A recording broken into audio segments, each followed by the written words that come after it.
योग योगी शरणम श्री चक्रवर्ती महाराज की जय। बोल साचे दरबार की जय।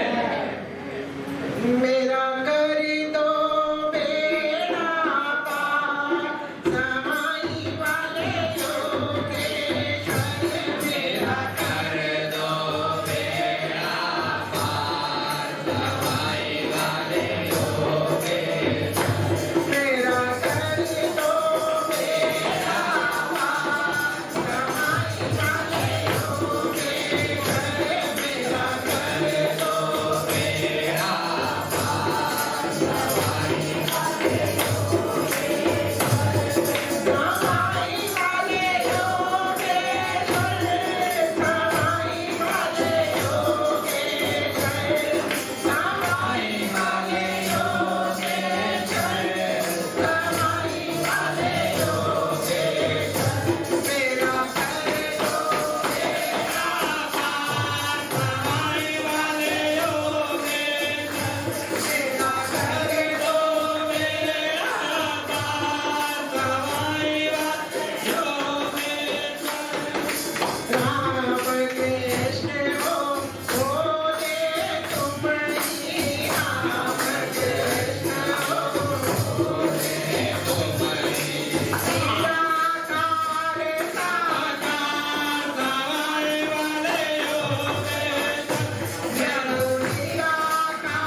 परम प्रभु श्री रामदास जी महाराज की जय। योग योगेश्वर गुरुदेव अनंत श्री चंद्रमोहन जी महाराज की जय। श्री सिद्ध गुफा समाई धाम की जय।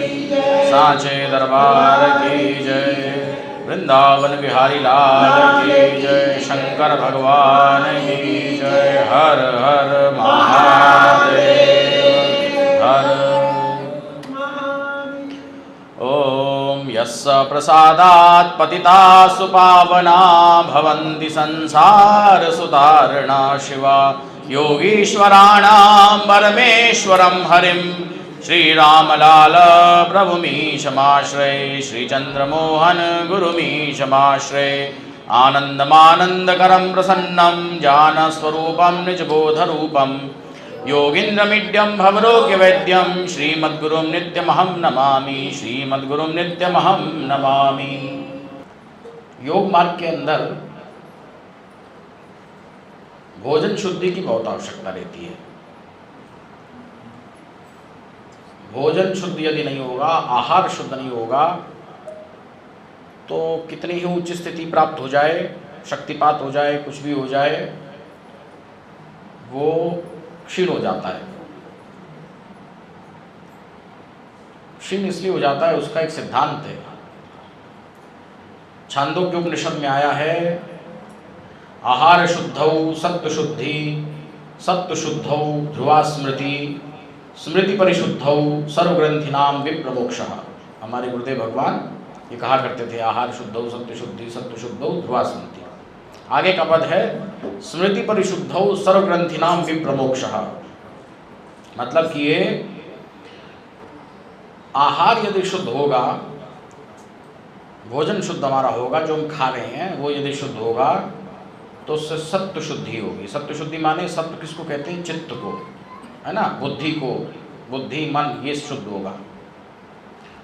और यदि मन बुद्धि शुद्ध होगा, फिर हम यदि अभ्यास करेंगे ध्यान का, गुरुदेव की कृपा से, शक्तिपात से मन एकाग्र होगा, ध्यान लगेगा, ध्यान से समाधि को प्राप्त हो। समाधि का नाम स्मृति है। स्मृति माने बराबर।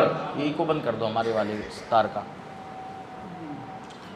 स्मृति का अर्थ होता है और कोई वृत्ति बीच में ना आए, वही एक वृत्ति का प्रवाह बराबर चलता रहे, वही है ना। दूसरा कुछ उसमें विचार न उत्पन्न हो पाए, एक ही विचार का प्रवाह होता रहे, उसको स्मृति कहते हैं।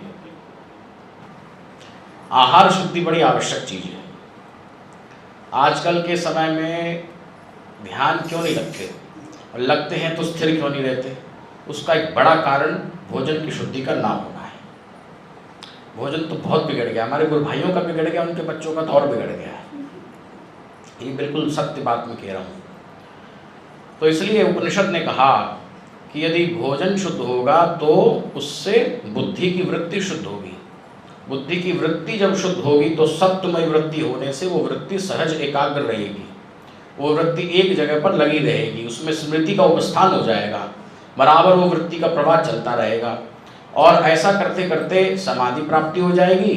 समाधि से असंप्रज्ञात समाधि हो जाएगी। असंप्रज्ञात समाधि में क्या होता है कि जितनी भी वृत्तियां हैं, संप्रज्ञात समाधि में जब हम चले जाते हैं तो एक वृत्ति का प्रवाह चलता है। माने जिसका ध्यान कर रहे हैं बस वही, उसी गणपति का यदि ध्यान कर रहे हैं, मूलाधार में गणेश जी का, जो हमारी योग मार्ग में जो हमारा तरीका है, तो बस यही अनुभव करेगा साधक कि मैं ही गणपति हूँ, मैं ही गणपति हूँ। ये एक वृत्ति, बाकी सब वृत्तियों का क्या हुआ? निरोध हो गया। निरोध माने वो सब कंट्रोल में आ गई। एक वृत्ति का प्रवाह बराबर चलता रहा, और फिर क्या होगा? वो वृत्ति इतनी शुद्ध हो जाएगी कि वो ऋदंबरा तत्र प्रज्ञा, ऐसा योग दर्शन ने कहा। उसके पहले कहा कि निर्विचार वैशारद्य अध्यात्म प्रसाद। निर्विचार जब हो जाएगा चित्त हमारा, निर्विचार विचारानुगत समाधि की जो दूसरी स्थिति है, सविचार निर्विचार, उसमें से निर्विचार में जब चित्त चला जाएगा तो कोई और विचार नहीं रहेगा, बस एक ही विचार रहेगा। जिसका वो ध्यान, जिसमें समाधि लगाई है, बस वही अपने आप को अनुभव करता रहेगा योगी ऐसा। बाकी सारी वृत्तियों का निरोध हो जाएगा, तो वृत्ति इतनी शुद्ध हो जाएगी कि वो बुद्धि के अंदर प्रकाश उत्पन्न कर देगी। उसको कहते हैं स्फुट प्रज्ञालोक हो जाना। तज्जयात स्फुट प्रज्ञालोक। योग दर्शन ने सूत्र दिया कि उसको भी जीत लेने से फिर बुद्धि के अंदर आलोक हो जाता है। है। आलोक माने प्रकाश उत्पन्न हो जाता है। बुद्धि हमारी बिल्कुल सत्य को और रित को, सत्य को और रित को धारण करने वाली बुद्धि बन जाती है। सत्य और रित में थोड़ा सा अंतर है। रित तो होता है सैद्धांतिक सत्य और सत्य होता है प्रैक्टिकल। एक तो कंसेप्चुअल ट्रूथ है और एक प्रैक्टिकल ट्रूथ है ना। तो वैसे मोटे तौर पर तो दोनों एक ही है, इसलिए उनको पर्यायवाची के रूप में भी शास्त्रों में रित और सत्य को प्रयोग कर लेते हैं। तो इसलिए सत्य को और रित को धारण करने वाली जब हमारी बुद्धि बन जाती है, उसके बाद हमारा शुद्ध प्रवाह ध्यान का, समाधि का चलने लगता है और फिर वो वृत्ति और वृत्तियों का उपशमन करके स्वयं भी नष्ट हो जाती है ना। विवेक ख्याति उत्पन्न हो जाएगी। विवेक ख्याति माने उसको नित्य और अनित्य का बोध हो जाएगा। वो देखने लग जाएगा योगी कि ये प्रकृति है, ये बुद्धि है, ये बुद्धि की वृत्तियाँ उत्पन्न हो रही, मैं इससे अलग हूँ, मैं शुद्ध पुरुष हूँ, साक्षी हूँ। अंत में ये जो वृत्ति उत्पन्न हो रही है, निर्वाण को देने वाली वृत्ति, ये भी सारी वृत्तियों का उपशमन करके स्वयं भी शांत हो जाती है। जैसे रुई की ढेरी में आग लगा दी जाए तो रुई जो है सारी जल जाती है और फिर स्वयं भी वो अग्नि शांत हो जाती है। ऐसे ही इस वृत्ति का भी जब पूरी तरह से नियंत्रण हो जाता है, चित्त का निग्रह हो जाता है इस एक वृत्ति का। देखो सारी वृत्तियों से हटा के एक वृत्ति में मन को चलाया, फिर उस एक वृत्ति का भी जब निरोध हो जाएगा तो तस्यापि निरोधे सर्व निरोधात् निर्बीज समाधि। योग दर्शन ने कहा सारी वृत्तियों का निरोध होने पर, उस एक निर्वाणोन्मुखी वृत्ति का भी निरोध हो जाने पर, जो कि तज्ज संस्कार और अन्य संस्कार प्रतिबंधी, वो एक वृत्ति सारे संस्कारों को बांध देती है ना, सारे संस्कारों को नष्ट कर देती है और फिर स्वयं भी वो शांत हो जाती है। उसके बाद योगी पूरी तरह से निर्विकल्प समाधि में, निर्वीज समाधि में, असंप्रज्ञात समाधि जिसको कहा, धर्ममेघ समाधि जिसको कहा, उसमें योगी की स्थिति हो जाती है। तो इसलिए उपनिषद ने कहा कि भोजन शुद्ध होने से, देखो भोजन की कड़ी कहाँ से कहाँ तक पहुँच गई।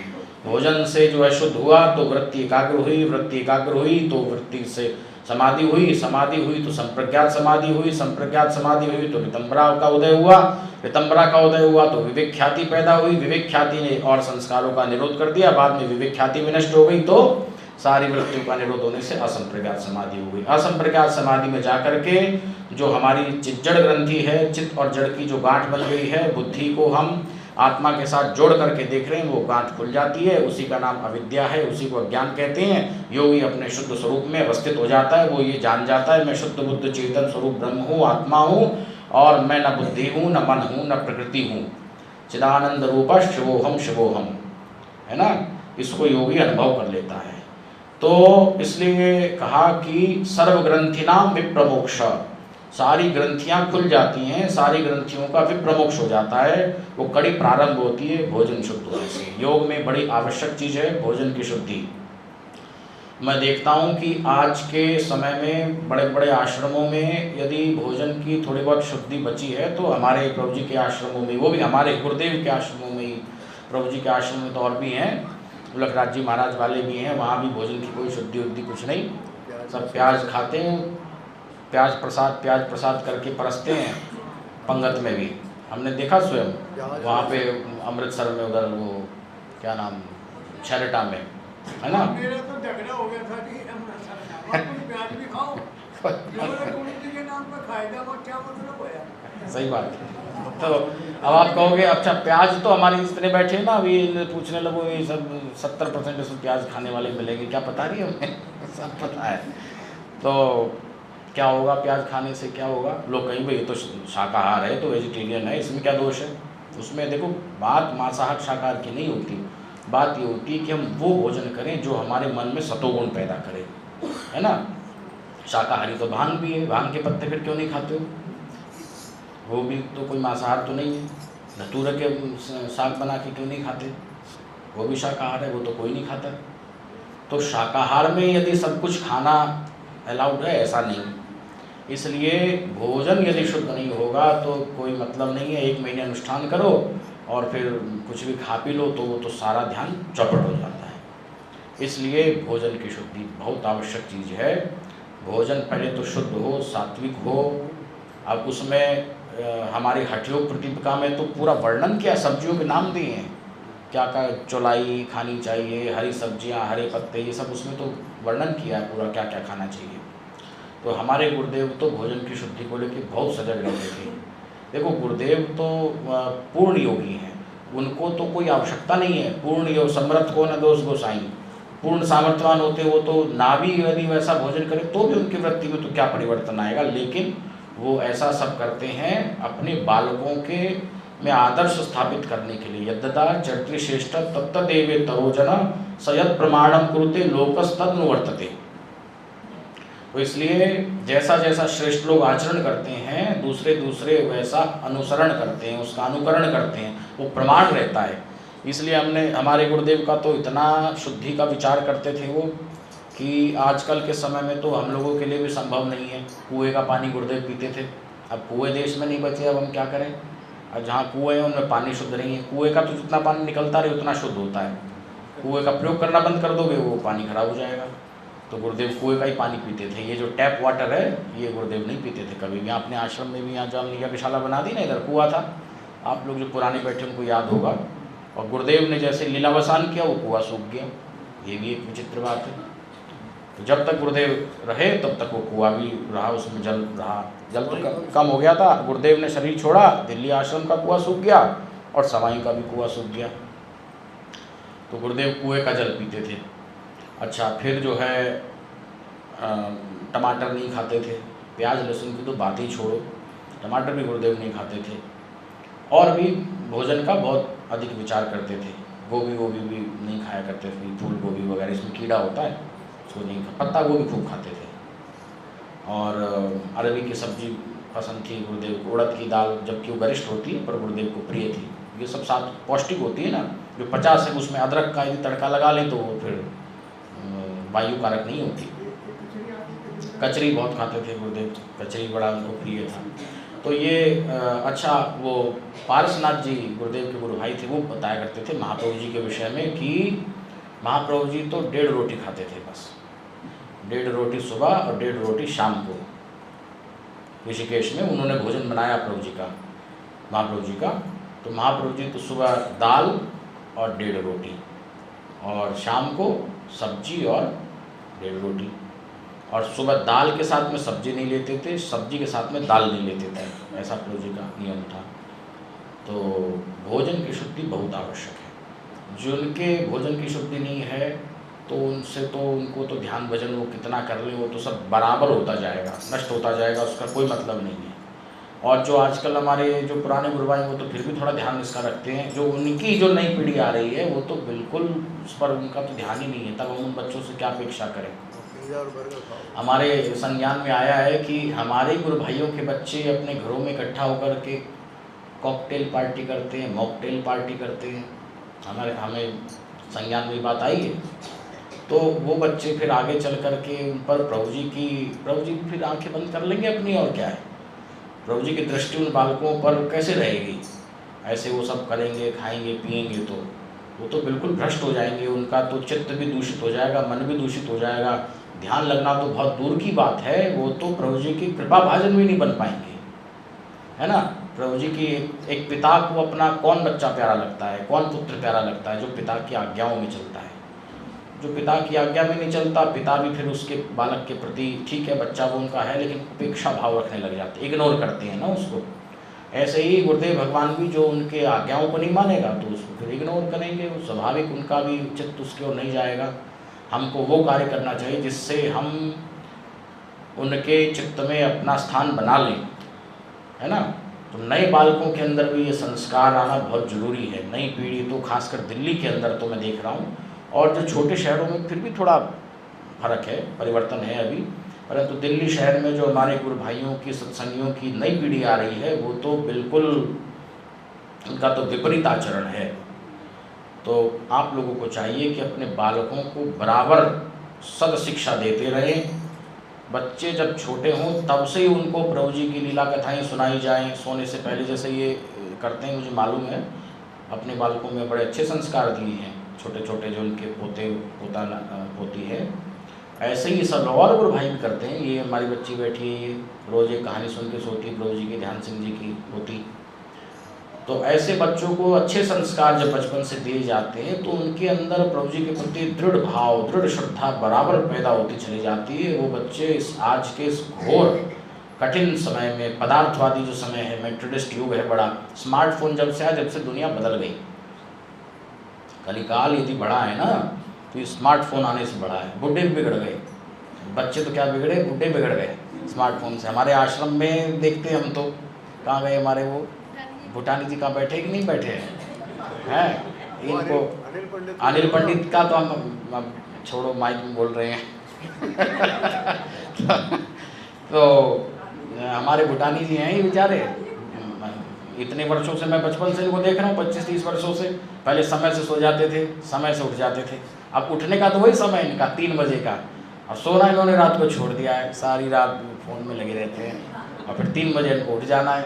फिर क्या होता है, फिर दिन भर सोते हैं। तो ये बड़े दुष्परिणाम है इसके, स्मार्टफोन के। स्मार्टफोन तो एक यंत्र है, हमारा यदि मन अपने कंट्रोल में होगा तो हम उस पर भी कंट्रोल रख सकेंगे। यंत्र के हम गुलाम ना बने, उसको अपना गुलाम बना के रखें ना, हम उसके सर्वेंट बन गए हैं। यंत्र, मोबाइल के हम लोग गुलाम हैं, तो ऐसा नहीं होना चाहिए। जैसे आंखें जो हैं ये इंस्ट्रूमेंट है देखने का, अब इससे हम अच्छा देख रहे हैं कि बुरा देख रहे हैं तो हमारे ऊपर निर्भर करता है। ये आंखें जो है प्रभु जी के स्वरूप को भी दिखाती हैं, और यही आंखें गंदे दृश्य भी दिखाती हैं। अब वो देखने वाले पर है कि वो क्या देख रहा है। ऐसे ही मोबाइल तो खाली एक इंस्ट्रूमेंट है, अब उसका वो सदुपयोग कर रहा है, दुरुपयोग कर रहा है, ये उसके ऊपर है। आधे घंटे का समय मोबाइल चलाने के लिए पर्याप्त रहता है। एक समय निर्धारित कर लें कि इस समय मुझको थोड़ा यूट्यूब वगैरह जो भी देखना है वो देखना है, उसके बाद सो जाना है। सोते हुए तो उसको दूर रख देना चाहिए। फिर उसके बाद शवासन में लेट करके मंत्र जप करते हुए, जो गुरुदेव की विधि है ना, सोना तो सबसे भला जो कोई जाने सोए, अंतर लौ लागी रहे सहज ही सुमरण होए। कबीरदास का पद है ये, गुरुदेव हमारे लगभग व्याख्यानों में इसको कहा करते थे। तो सोने की तो, सोने पर तो सहज सुमरण होता है। कैसे होता है कि वो मोबाइल तो अब आ गए, पहले तो मोबाइल थे ही नहीं, उसको दूर रख करके शवासन में सीधा लेट जाए। उसके बाद श्वास प्रश्वास में अपना जप प्रारंभ कर दे। और आप करके देखना, मैं बिल्कुल अनुभव की बात बता रहा हूँ कि वो आप नहीं भी यदि विचार करेंगे तो जब स्वतः चलने लगेगा अपने आप। जैसे ही बिस्तर पर जाएंगे जब प्रारंभ हो जाएगा। उसके बाद जप करते रहें, और जो ध्यान की विधि है वैसा ध्यान करते रहें। ऐसा करते करते ही 15-20 मिनट में नींद आ जाएगी, सो जाएं। तो वो सोना जो है, रात भर वो सुमिरन चलता रहेगा, रात भर वो जप चलता रहेगा, रात भर वृत्ति एकाग्र रहेगी, कुछ ना कुछ अनुभव होता रहेगा पूरी रात। तो सोना तो बड़ा भला हो जाएगा। इसलिए कबीर ने कहा सोना तो सबसे भला, जो कोई जाने सोए। कोई सोना जानता हो, सोने की विधि तो जानता हो। अंतर लौ लागी रहे, अंदर वृत्ति लगी रहे, है ना। अब हमारी आरती में एक पद है, अंदर को देव मोड़ होना चाहिए कायदे से, है ना। बहिर्मुखी प्रवाह को, बहिर्मुखी प्रवाह को अंतर्मुखी बना दो। अब उसमें बोलते हैं बहिर्मुखी प्रवाह को प्रभु जी अंतर से देव जोड़, तो ये तो नहीं बैठा सही से। बाहर के प्रवाह को अंदर से थोड़ी जोड़े, बाहर के प्रवाह को बंद करके अंदर से खोल दें। के समय से जो चली आ रही, तो इसको बहिर्मुखी प्रवाह को अंतर को देव मोड़। तो भाव तो एक ही, चलो भाव एक ही है, बहिर्मुखी प्रवाह को प्रभु जी अंतर को देव जोड़।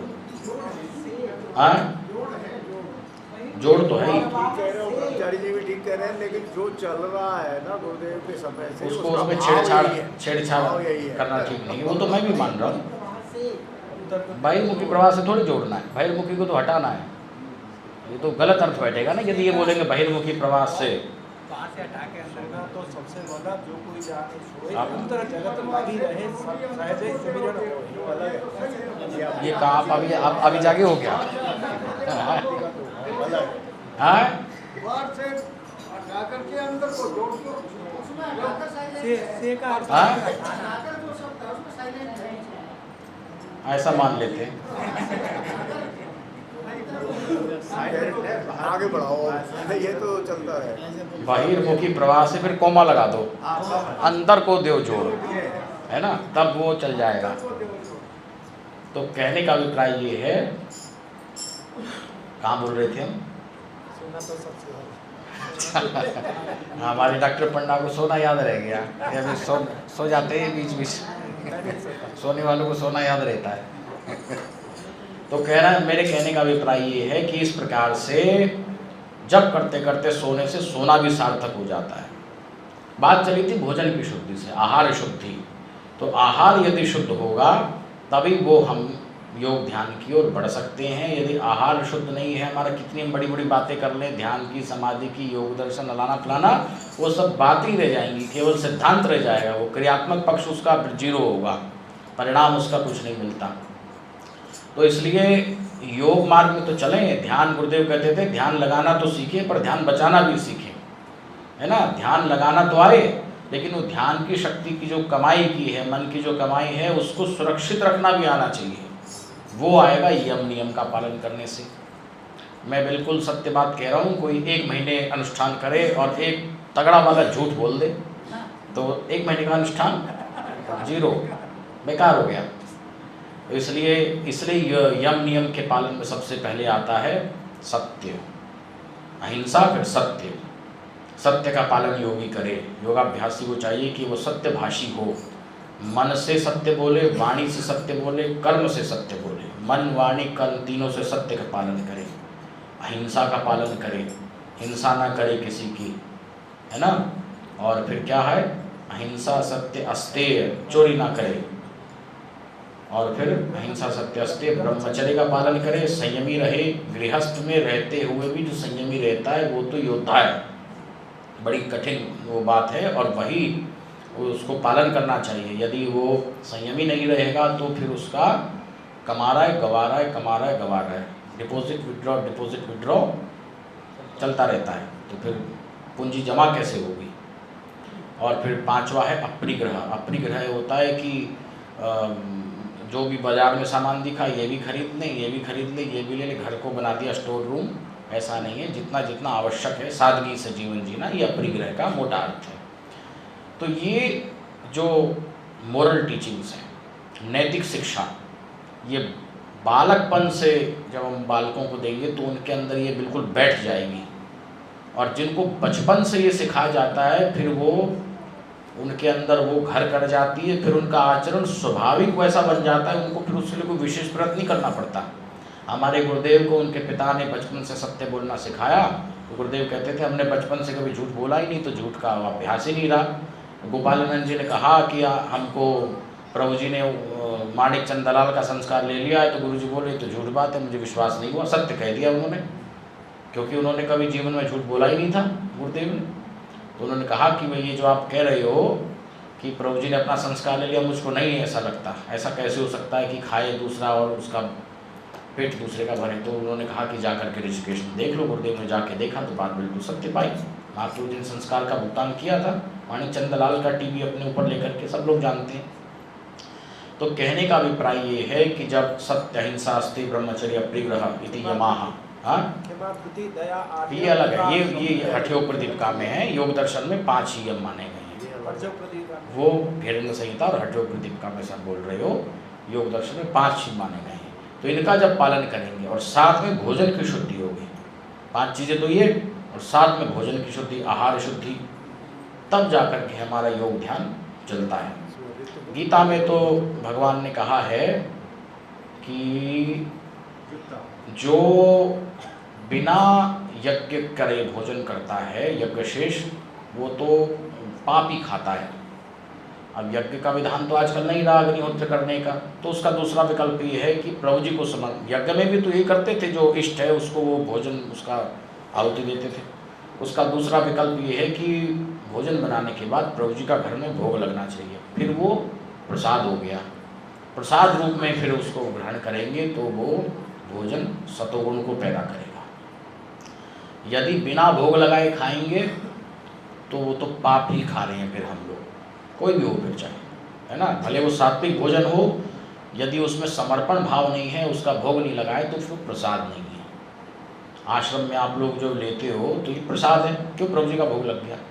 ऐसे ही घर में भी भोग लगाने की प्रथा सब होनी चाहिए। तो ये नियम बना लो कि सुबह और शाम भोजन बनाओ तो प्रभु जी को भोग लगाओ। प्याज वाज की आदत भी अपने आप छूट जाएगी, क्योंकि प्रभु जी के लिए बना रहे हो, आप अपने लिए नहीं बना रहे हो। जब प्रभु जी के लिए बनाओगे तो फिर कैसे प्याज उसमें डालोगे, है ना। तो इसलिए प्रसाद बनाओ घर में, अपने खाने के लिए नहीं, प्रभु के लिए, हम प्रभु के लिए बना रहे हैं। तो इसलिए भोजन शुद्ध हो जाएगा। भोजन जब शुद्ध हो जाएगा तो फिर सारी चीज़ सही होती चली जाएंगी। दो चीज़ें यदि व्यक्ति सुधार ले, एक तो सोना समय से कर ले। सोना यदि उसका समय से हो गया तो उठना भी समय से अपने आप हो जाता है, और उठना जिसका समय से हो जाता है उसकी पूरी दिनचर्या सुधर जाती है। जल्दी यदि कोई उठ जाएगा तो आरती करके ध्यान में बैठ ही जाएगा थोड़ा बहुत, तो अब उठेगा कोई 8-9 बजे तो फिर क्या करेगा, कुछ नहीं करेगा फिर तो भोजन सुधार ले और सोना सुधार ले। इसलिए हमने कहा दो चीज़ें ठीक हो जाएं, सोना तो सबसे भला इसलिए भोजन सुधर जाए और सोना सुधर जाए तो जीवन फिर योग मार्ग में चलने योग्य बन जाता है। एक बात और है भोजन के विषय में, मान लिया सात्विक भोजन है, अब आश्रम में भोजन तो सात्विक बना, प्रभु जी का भोग लग गया, खीर पूड़ी हलवा खूब भर भर के खा लिया, ठोक के बिल्कुल दबा के, फिर क्या ध्यान चलेगा, कुछ नहीं, तो नींद आएगी। इसलिए आयुर्वेद ने कहा कि इस पेट का जो आधा भाग है वो तो भोजन से उसको भरना चाहिए, आधा खाली छोड़ दे। तो आधा पेट का जो आधा भाग है वो तो भोजन करे, आधा खाली रखे।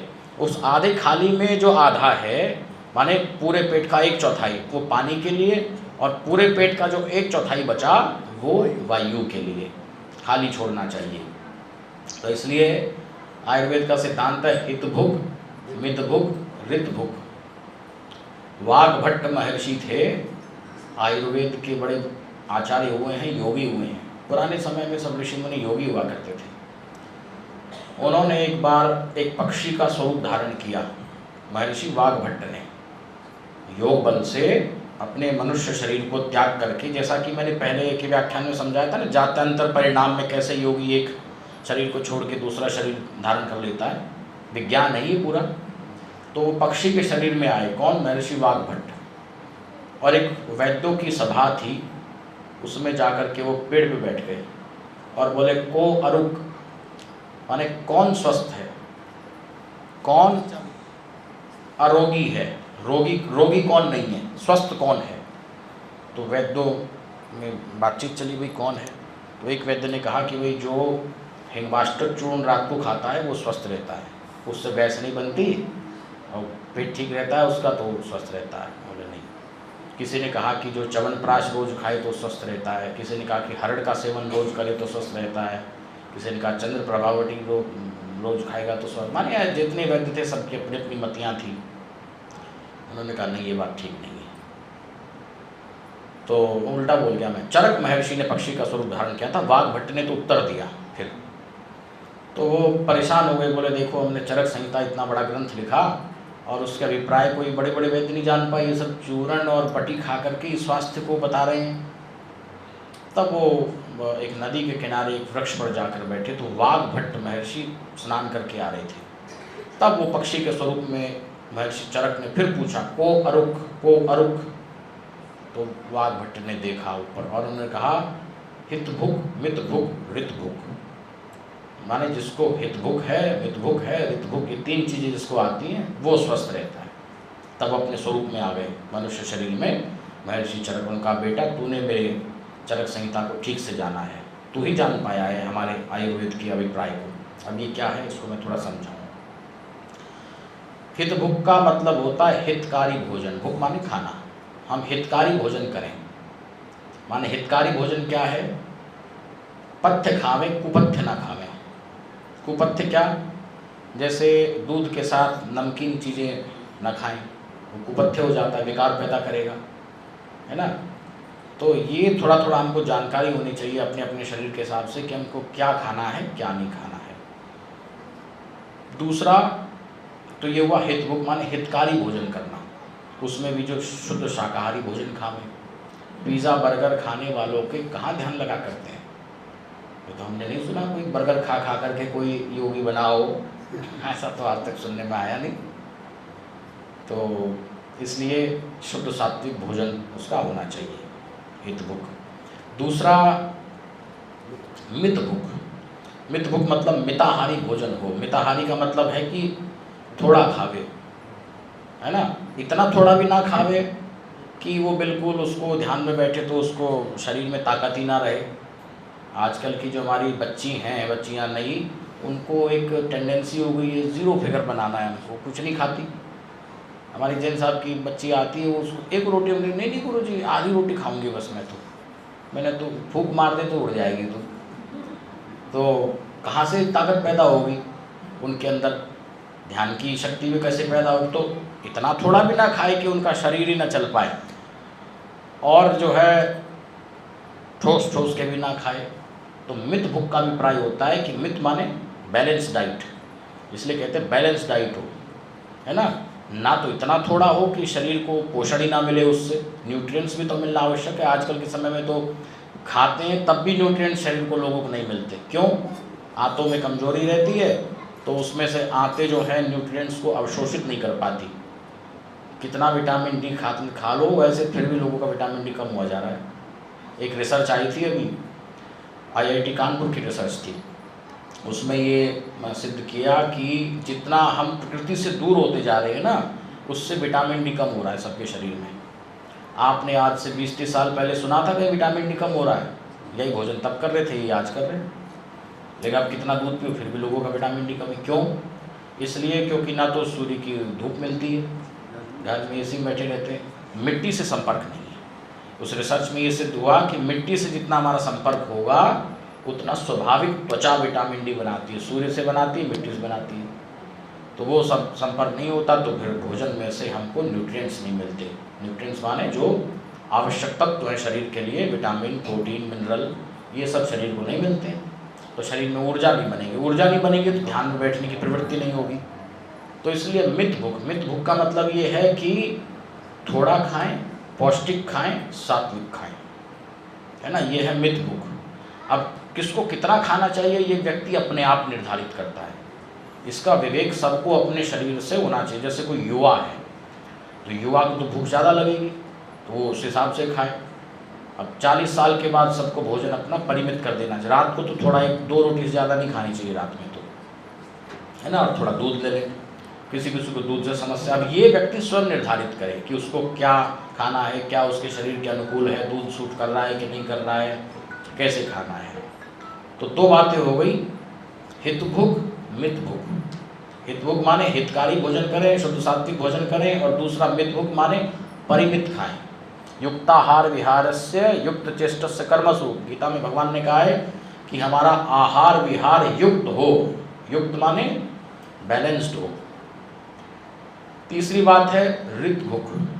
ऋत का मतलब होता है सत्य नेक कमाई का भोजन खावे। माना भोजन तो है सात्विक, सतोगुणी है, शाकाहारी है, लेकिन वो भ्रष्टाचार की कमाई का भोजन है, तो मन में बुद्धि के अंदर विकार करेगा कि नहीं करेगा? वो तो करेगा। हमारे गुरुदेव एक इसमें प्रसंग सुनाते थे गुरु नानक देव का, योग, उसमें योग सिद्धांत में भी गुरुदेव ने दिया है कि गुरु नानक देव के पास ननकाना साहिब वहाँ लाहौर में है ना, कोई वहाँ का नवाब था पंजाब का, वो बड़ा बढ़िया भोजन लेकर के आया, पकवान, खीर, पूड़ी, हलवा सब लेकर के आया उनके लिए बनाने के लिए। देखने में तो भोजन बिल्कुल शुद्ध सात्विक था, शुद्ध अन्न से बना था, घी से बना। उस समय तो ये सब मिलावट तो थी नहीं, घी से बना हुआ भोजन था और बढ़िया अच्छा सात्विक शाकाहारी भोजन था। और एक किसान सूखी रोटी लेकर के आया जौ की, तो नानक देव ने वो सूखी रोटी तो उसकी लेते ही खानी शुरू कर दी, और वो किसान, वो जो नवाब का जो भोजन था पकवान, वो नहीं खाया।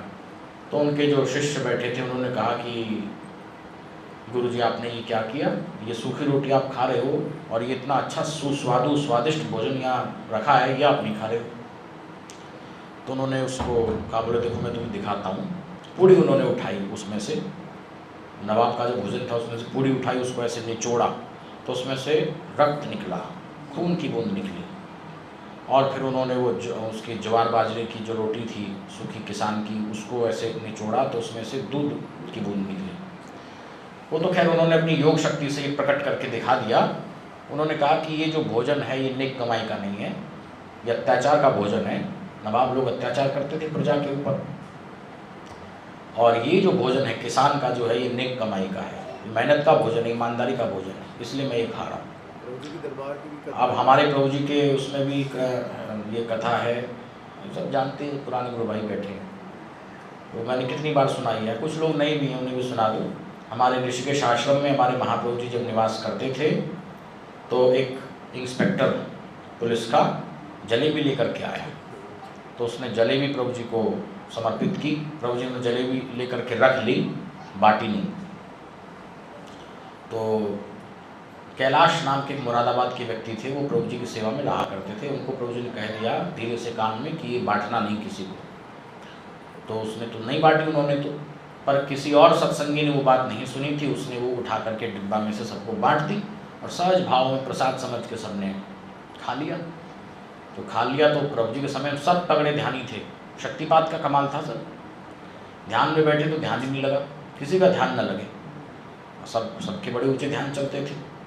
बड़ा आश्चर्य हुआ उनको, देखो प्रभु जी साक्षात बैठे हैं उनके सामने लाए तब ये हाल है, इससे भोजन शुद्धि कितनी आवश्यक चीज़ है। अब प्रभु जी के स्वरूप के सामने सब कुछ रख के खा लो, ये भी बात ठीक नहीं है। जब साक्षात प्रभु जी को समर्पित करने के बाद भी उस भोजन में दोष रह गया तो ध्यान नहीं लगा किसी का। तो प्रार्थना की प्रभु जी से सब लोग, प्रभु जी आज हमारा ध्यान ही नहीं लग रहा है, बार बार ध्यान में बैठते मन एकाग्र नहीं होता। प्रभु जी ने कहा भाई वो जलेबी तो नहीं खा गए? बोले प्रभु जी जलेबी तो खाई थी। अरे बोले इसलिए तुम्हारा ध्यान नहीं लग रहा है, वो दूषित अन्न था। प्रभु जी ने कहा कि वो नेक कमाई का नहीं था, पुलिस का इंस्पेक्टर थे वो, तो रिश्वत की कमाई का अन्न था वो। इसलिए प्रभु जी ने कहा कि अब 3 दिन तक भोजन जो हम करते हैं ना उसका 3 दिन तक असर रहता है हमारे मन पर।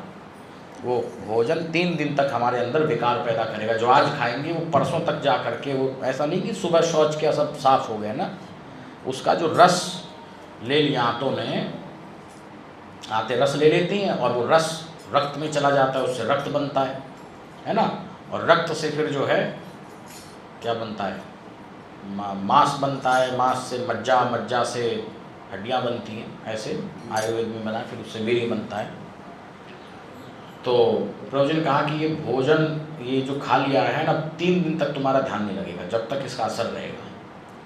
तो हमारे गुरुदेव के गुरु भाई थे छोटे नरसिंह मूर्ति जी महाराज, बोले हम न्योली करके उसको शंख प्रक्षालन इत्यादि करके इसको निकाल देंगे। प्रभु जी ने कुछ भी कर लो, इतना शंख प्रक्षालन कर लो, वस्ती न्योली कर लो, अब तो आते रस ले चुकी हैं, अब तुम तो खाली जो उसका जो मोटा मल है उसको निकालोगे, पर सूक्ष्म भाग तो उसका अवशोषित कर लिया शरीर, उसका असर रहेगा। 3 दिन तक किसी का ध्यान नहीं लगा। हमारे डॉक्टर विजय सिंह जी पुराने गुरु भाई हैं, ऊपर बैठे हैं, भी सुन रहे होंगे। तो इनका एक स्टूडेंट थे कृष्ण कुमार, अभी हमारे गुरु भाई हैं, बाद में इन्होंने गुरुदेव से उनको दीक्षित करा दिया था। उस कृष्ण कुमार जी का बड़ा ऊंचा ध्यान चला। वो एक बार तो ध्यान में बैठे, हमारे गुरु भाई कृष्ण कुमार गोरखपुर के ही हैं, उस समय वो इनके विद्यार्थी थे हमारे ताऊ जी के, डॉक्टर साहब के। 2.5 दिन तक वो लगातार ध्यान में बैठे रहे। 2.5 दिन बाद जब इनको डॉक्टर साहब को बड़ी चिंता हुई कि इसका तो ध्यान ही नहीं खुल रहा है, क्या होगा इस बच्चे का, तब उन्होंने प्रभु जी से प्रार्थना की तो ध्यान खुला। उस कृष्ण कुमार का पड़ोस में एक महिला रहती थी, नाइन थी कोई, उसने 4 लड्डू दे दिए खाने के लिए। वो 4 लड्डू खाए तो उनका भी यही हाल हुआ। बहुत ऊँचे ध्यानी थे, 3 दिन ध्यान ही नहीं लगा, लड्डू में कुछ विकार रहा होगा। कहने का मतलब ये है कि भोजन यदि शुद्ध नहीं होगा तो वो, आइए मिश्रा जी, भोजन की यदि शुद्धि नहीं होगी तो फिर कितना वो अनुष्ठान कर लो, कितना जो है ध्यान में बैठ लो, मंत्र जप कर लो, वो दोष वह होगा। दोष वह मतलब कि उसमें कहीं ना कहीं अंतराय, विघ्न आता रहेगा। इसलिए मैं ये कह रहा हूँ कि आप लोग भोजन शुद्ध करो, अपने घर के अंदर भी प्रसाद बनाओ, भोजन ना बनाओ, प्रसाद प्रभु जी का समझ के भोजन बनाया करो, उसका भोग लगाया करो और फिर उसको खाओ, बालकों को खिलाओ, तो उनका मन शुद्ध हो, उनकी वृत्ति शुद्ध हो। तो बच्चे फिर जो है ये कॉकटेल मॉकटेल पार्टियाँ नहीं करेंगे। ये तो जो है नाश का रास्ता है, बिल्कुल पतन का मार्ग है, ऐसा यदि कोई करता है तो इसलिए घर के अंदर शुद्धि बहुत आवश्यक है, भोजन की शुद्धि तो बहुत जरूरी है। तो ऐसा भोजन यदि करके, प्रसाद खा करके ध्यान लगता है, भोजन से ध्यान नहीं लगता। वो भोजन है ही, प्रसाद ही खाना है। तो मैंने देखा कि बहुत से हमारे आश्रम के अतिरिक्त भी वैष्णव संप्रदाय भोजन का शुद्धि का ध्यान रखते हैं, अब भी रखते हैं। इस्कॉन वाले जो है ना, वो भी प्रसाद ही पाते हैं। तो इसलिए भोजन यदि शुद्ध होगा तब वो हमारे मन की वृत्ति को एकाग्र करने वाला बन जाता है। इसलिए कहा आहार शुद्धौ सत्व शुद्धि, सत्व शुद्धौ ध्रुवा स्मृति। आहार की शुद्धि होने से बुद्धि की वृत्तियों की शुद्धि हो जाती है। तो बस अब तो आरती का समय है, आरती करेंगे। कितना जल्दी समय निकल जाता है, अभी तो प्रवाह में आए थे, आरती का समय हो गया। साल शुरू हुआ था, मई हो गई है। हाँ, इसलिए कहा, विवेकानंद ने कहा है कि time is less, path is long. समय कम है, रास्ता बहुत बड़ा है। इसलिए जीवन तो बहुत छोटा सा है, यूँ निकल जाता है। हम इतने से थे, देखो अब यहाँ प्रवचन कर रहे हैं, दाढ़ी के बाल सफ़ेद हो गए, कब समय निकल जाता है कुछ पता नहीं लगता। आप लोग भी मैंने देखे, सब युवा थे, अब वृद्ध हो गए हैं कितने। तो उसमें से हमारे गुरु भाई जो है दिवंगत भी हो गए हैं, जो यहाँ नहीं दिखते हैं। तो समय बहुत थोड़ा है, इस थोड़े समय में ही सब कुछ करना है। कली काल में महाप्रभु जी के चरण कमल मिल गए हैं, बहुत बड़ी बात है। ऐसे योगेश्वर हिमालय को छोड़ करके नहीं आते जो हम लोगों को सहज में मिल गए हैं। पूर्ण योगेश्वर हैं। आज भी अपने बालकों को हिमालय में बैठे हुए देखते हैं, एक स्वरूप से तो समाधिस्थ बैठे रहते हैं, चित्त निर्माण से अपने बालकों को अभय दान देते रहते हैं, उन पर कृपा करते रहते हैं। उन योगेश्वर की चरण शरण हम लोगों को मिल गई है। इसलिए अपने भोजन को शुद्ध करो, अपनी नियमानुवर्तता को, नियम के पक्के बनो, नियम से ध्यान में बैठिए, नियम से मंत्र जप करिए। ऐसा करने से कल्याण होगा। यही कल्याण का मार्ग है, योग मार्ग ही कल्याण का मार्ग है। योग मार्ग के अतिरिक्त और किसी मार्ग से कल्याण नहीं। भक्ति योग क्या है? भक्ति योग में भी तो योग है ना। अब कोई यदि वैष्णव मार्ग वाले बोलते हैं कि नहीं कलयुग केवल नाम आधारा, सुमर सुमर उतर ही पारा। ठीक है, कलयुग केवल नाम आधारा। कली काल में नाम आधारा माने क्या? मंत्र जप। मंत्र जप से कल्याण होता है, ये तो हम भी कह रहे हैं मंत्र जप से कल्याण होता है। किंतु वो नाम कल्याण का साधन कब बनेगा? जब बनेगा जब उस नाम जप के साथ सुमिरन जुड़ जाएगा, है ना। नाम जप के साथ में, माने योग की भाषा में कहेंगे तो वृत्ति जब एकाग्र होने लगेगी, ध्यान चलने लगेगा, तभी वो मंत्र जप का फल भी तो यही है कि हमारा ध्यान लग जाए। ध्यान और समाधि को प्राप्त करते हैं मंत्र जप के लिए। यदि कोई भगवान कृष्ण का ध्यान कर रहा है, भगवान ओम नमो भगवते वासुदेवाय का बराबर जप कर रहा है, वो जब करते करते भगवान का उसको दर्शन होने लगे, ध्यान उसका लगने लगे, जमने लगे, तो वो कल्याण भाजन बन जाएगा। हम पढ़ रहे थे भागवत में, अभी भागवत का पारायण कर रहे हैं, उसमें है कि कलिकाल में भागवत ही कल्याण का साधन है। बात बिल्कुल ठीक है, भागवत कल्याण का साधन है। भागवत का पारायण सबको करना चाहिए, परंतु भागवत से कल्याण कैसे होगा उसका विज्ञान आप समझो। भागवत पढ़ने से हमारा भगवान की जो लीलाएं हैं उसमें हमारा मन लगने लगा, संसार में से मन हटा, बहिर्मुखी वृत्तियां हटी और भगवान के अंदर वृत्ति एकाग्र होने लगी। योग हो गया ये। वृत्ति भगवान में एकाग्र होने लगे, बाहर से बहिर्मुखी मन हट करके भगवान में बराबर एक वृत्ति लगी रहे, भगवदाकार वृत्ति हो जाए। यही तो योग है, योग मार्ग कोई अलग थोड़ी है। तो इसलिए कल्याण तो योग से ही होता है। ज्ञान मार्ग वाले वेदांती लोग क्या करते हैं? उपनिषद आदि को बराबर वो घोटते रहते हैं, उपनिषद का बराबर पाठ करते रहते हैं। उपनिषद का पाठ करते करते क्या होगा? ब्रह्म चर्चा करते करते उनकी वृत्ति ब्रह्माकार बन जाएगी, है ना। बराबर निधिध्यासन, श्रवण मनन निधिध्यासन करेंगे तो बराबर उपनिषद का पाठ करते रहने से संसार से मन हट करके ब्रह्म में मन लगने लगेगा, तो वृत्ति ब्रह्माकार हो गई। भक्ति मार्ग वालों की वृत्ति भगवताकार हो गई। ये योग मार्ग है। तो कोई कैसे ही जाए, टेढ़ा मेढ़ा कैसे ही जाए, अंततो गत्वा उसको योग में आना ही पड़ेगा। मन को एकाग्र किए बिना कल्याण नहीं है। कोई किसी भी प्रकार से, चाहे कोई नाद, ये इनका जो है राधा स्वामी वालों का वो उसको, हालांकि वो लोग सनातन धर्म के नहीं है हमारे, उनका अलग मार्ग है थोड़ा, पर वो भी क्या करते हैं? नाद सुनते हैं वो लोग। अब ये भी योग है। चाहे मन को रूप में लगा लो, भगवान को देखने में लगा रहे तो हमने मन को रूप में लगा लिया, सुनने में लगा रहे हैं उसको शब्द में लगा रहे हैं, नाद हो गया। तो ये विषय जो है शब्द स्पर्श रूप रसगंध, बाहर की ओर जब वृत्ति इनकी होती है तो ये पतन की ओर ले जाती है, प्रेय मार्ग। जब यही विषय हम अंदर देखने लगेंगे, बहिर्मुखी प्रवाह को अंदर को दो जोड़, बाहर से हटा करके अंदर उसको जोड़ दो, तो वही विषय फिर मुक्ति के साधन भी बन जाते हैं। विषय वही है। हालांकि मन तो निर्विषय होना चाहिए, परंतु यही विषय जो है मुक्ति के साधन बन जाएंगे। अंदर हम भगवान का दर्शन कर रहे हैं, अंदर हम दिव्य नाद को सुन रहे हैं, सुनते सुनते सुनते हम क्या होगा, उसी में मन लगने लगेगा। सारी वृत्तियाँ हट करके एक वृत्ति रह जाएगी। वो एक वृत्ति भी जब हट जाएगी तो फिर वो कैवल्य भाजन हो जाएगा, कल्याण को प्राप्त हो जाएगा। तो ये मार्ग है, इसी से कल्याण होता है। अब इसमें गुरुदेव सुगमता, अब आजकल के समय में इतनी किसी के अंदर ताकत नहीं है कि वो अपनी साधना से उठ जाए, अपनी साधना से आगे बढ़ सके। तो इसलिए गुरुदेव को थोड़ा उसको पुश करना पड़ता है, धक्का देना पड़ता है उसको। उस पुश करने का नाम शक्तिपात है। वो सतयुग आदि में तो हजारों लाखों वर्ष तप करते थे। विश्वामित्र आदि ने कई कई हजार वर्ष तप किया, तब जाकर के उनको सिद्धि प्राप्त हुई। अब आज उस समय हड्डी में प्राण था, आज अन्न में प्राण है। उस समय तो बिना निराहारी रह करके, पवनाहारी रह करके, वायु का ही सेवन करके तप किया।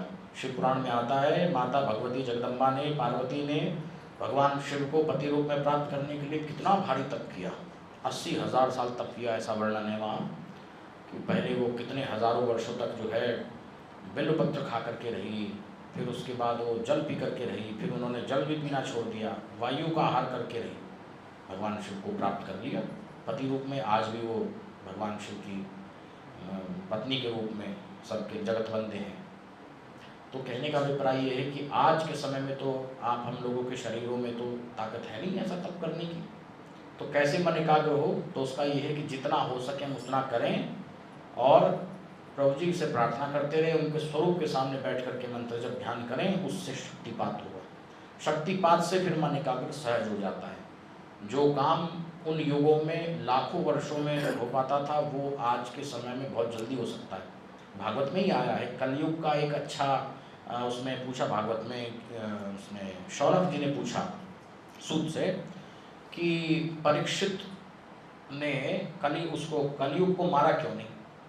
शुरू में कलयुग उनके सामने आया था, स्थान मांग रहा था रहने के लिए, तो उन्होंने कहा सोने में रहना, इसमें रहना, जुआ में रहना, इसमें कई जगह उसको बता दी रहने के लिए।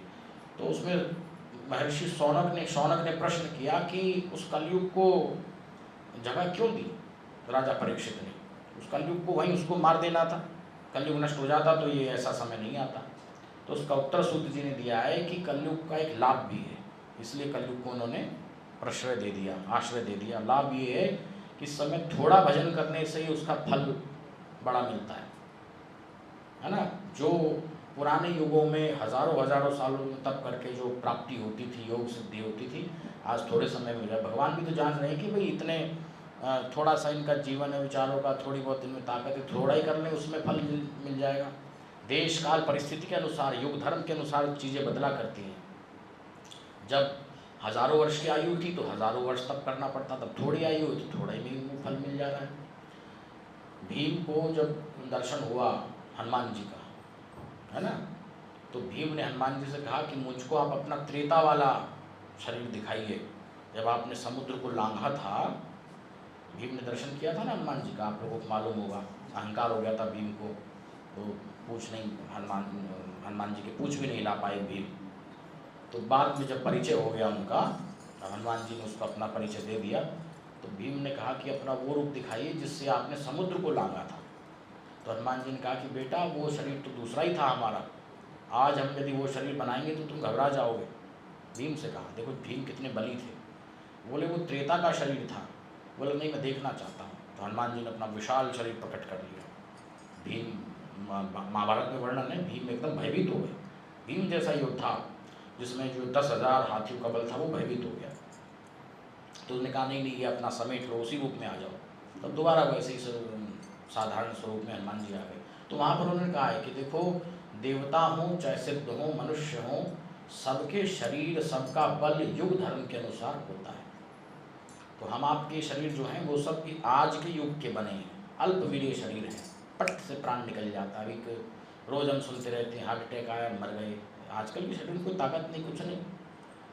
तो इसलिए आजकल के समय में थोड़ा भी यदि कोई भजन करेगा तो उसका बहुत बड़ा फल मिलता है। इसलिए ये एक बड़ा अच्छा, ये गोल्डन चांस भी है इस युग का। इस समय जो मन लगा करके 3-4 वर्ष भी यदि ढंग से भजन कर ले तो कल्याण भाजन बन सकता है शक्तिपात मार्ग से।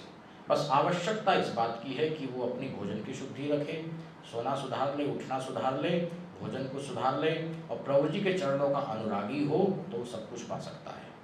अस्तु। अब वाणी को विराम देंगे, प्रभु जी की आरती करेंगे। श्री सद्गुरुदेव भगवान की जय। परम प्रभु श्री रामलाल जी महाराज की जय। योगिराज सद्गुरुदेव अनंत श्री चंद्रमोहन जी महाराज की जय। श्री सिद्ध गोपाल स्वामी धाम की जय। वृंदावन बिहारी लाल की जय। शंकर भगवान की जय। हर हर महादेव। गुरुदेव जय जय। सद्गुरु जय जय।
पास रहेगा।